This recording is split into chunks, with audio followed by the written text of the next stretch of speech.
সোজা চলে এলাম কাকার দোকান। কেলা জল পড়ছে বলে কাকার দোকানে নাকি সবজি দমে সস্তা। তো চলো বন্ধুরা, পকামো না করে ভিডিওটা শুরু করা যাক।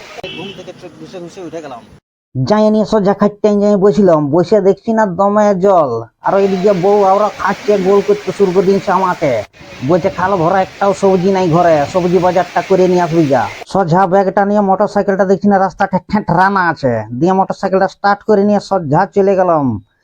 একবারে চলে গেলাম ভাউদির নিয়ে মুন্না লটারি দোকানটা দাঁড়াই নিয়ে এক ঘর ঘেচাক করে নিয়ে নিলাম, যদি বেড়ালের ভাগ্যে শিখা ছিঁড়ে। সোজা চলে এলাম কাকার দোকান। কেলা জল পড়ছে বলে কাকার দোকানে নাকি সবজি দমে সস্তা। তারপরে এইদিকে ওইদিকে একটু ভালাভালি করে নিয়ে সবজি ব্যাগটা নিয়ে সোজা ঘর চলে আইলাম। রাস্তায় বয়ে জুত করে সবজিটা বনাই নিল, কাটা করে নিল। ও বাপুলো, দেখছি গরম গরম মাংসর ঝোল দিয়ে আমি আর বউ ধসাড়ে ভাতটা দুজন মিলে মারে দিলাম। সোজা যাই খাইতে 15টা উপর দিয়ে করে দিয়ে উল্টে দিলাম। এরকম চেংড়া ফাটা ভিডিও দেখার জন্য ফলো করো।